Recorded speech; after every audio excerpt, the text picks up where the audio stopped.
Without further ado, I'd like to invite Prish, Govender, up to the stage.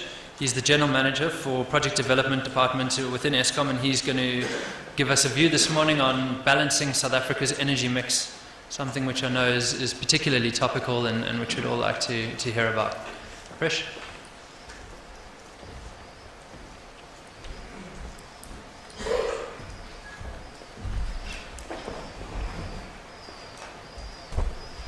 Thanks, Chair. Good morning, ladies and gentlemen. When presented with this topic, as you can imagine, there's probably many ways to present such a topic, but the way I set about presenting today's topic is to leave with you some key messages that you could take away and that would help you to understand what is required when you balance the energy mix of South Africa or any other country for that matter. So in today's presentation, I'm going to do a quick overview of Eskom. We're going to look at the outlook of South Africa's electricity requirements. We're going to look at what the world is doing with regards to energy mix. We're going to look at some solutions for South Africa.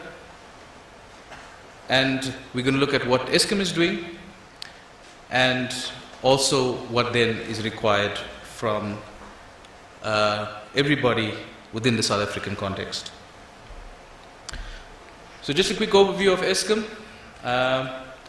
Vertically integrated utility in South Africa, about 25 operational power stations. We do import some power. Most of the stations are coal-fired stations. And we have about 41,000 megawatts of installed capacity, significant transmission infrastructure, distribution infrastructure.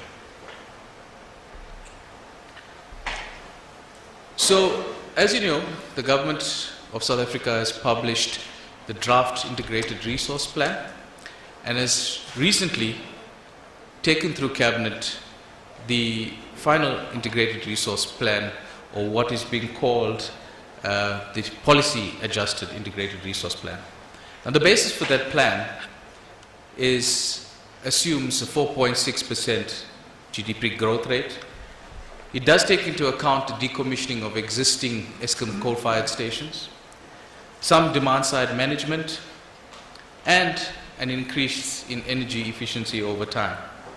However, the system